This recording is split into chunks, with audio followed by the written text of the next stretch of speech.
Hey everyone, today I'm going to show you how to access OneDrive on your computer. Without any further ado, let's get started. First, take a look at your system tray section at the bottom right corner of your screen. This is where your Microsoft OneDrive app launcher is located. Click on the OneDrive icon to open it, and a small OneDrive window will appear on your screen. Now, when it comes to accessing OneDrive, there are actually multiple methods you can use depending on your preference and how you want to work with your files. The first method is accessing OneDrive directly from the app that's installed on your computer. Once the OneDrive window pops up, simply click on the Sign In button. You'll then be prompted to sign in using your Microsoft account credentials.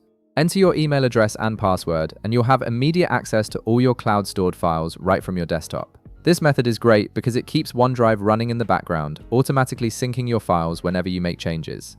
Another method for accessing OneDrive is through your web browser, which is useful if you're working on a different computer or want to access your files without installing any software. Open your preferred web browser and navigate to onedrive.live.com in the address bar. Once the page loads, you'll be prompted directly to sign into your OneDrive account. Enter your Microsoft credentials here as well, and you'll have full access to all your files and folders through the web interface. This browser-based option gives you the flexibility to access your OneDrive from virtually anywhere with an internet connection. The third method involves using the local folder integration if you've already installed OneDrive on your computer.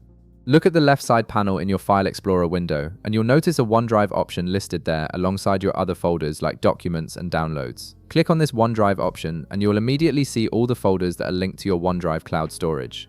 What's particularly convenient about this method is that you can adjust, add, or remove files directly from this folder, just like any other folder on your computer, and everything will automatically be synced to your OneDrive cloud storage in real time. This seamless integration makes it incredibly easy to manage your files without having to think about manual uploads or downloads. So there you have it, 3 different ways to access your OneDrive depending on your needs and workflow. If this video helped you out, be sure to leave a like, subscribe, and I'll see you in the next one.